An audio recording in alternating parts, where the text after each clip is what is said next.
ভাই ও বোনের আসসালামু আলাইকুম। আজকে আমার দুপুরের রিজিকে যা ছিল, আল্লাহ যা রেখেছে তাই খাচ্ছি।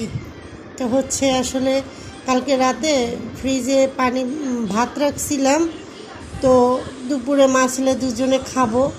তো এখন হচ্ছে গিয়ে যখন তরকারি রান্না করা শেষ হলো, ভাত বের করছি, তো দেখি যে ভাত পানি পানি হয়ে গেছে, একদম শরীর ছেড়ে দিছে ভাতের।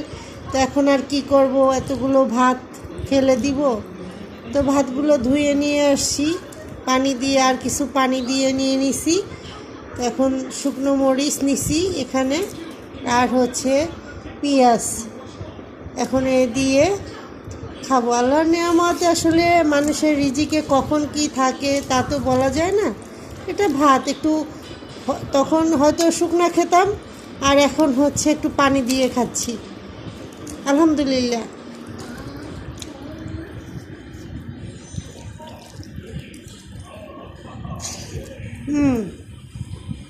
আসলে মাঝে মাঝে আমাদের পানি ভাতও খেতে হয়।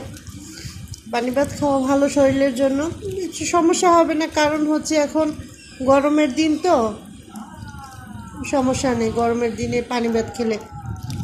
তো সবাই ভালো থাকবেন, আল্লাহ হাফেজ।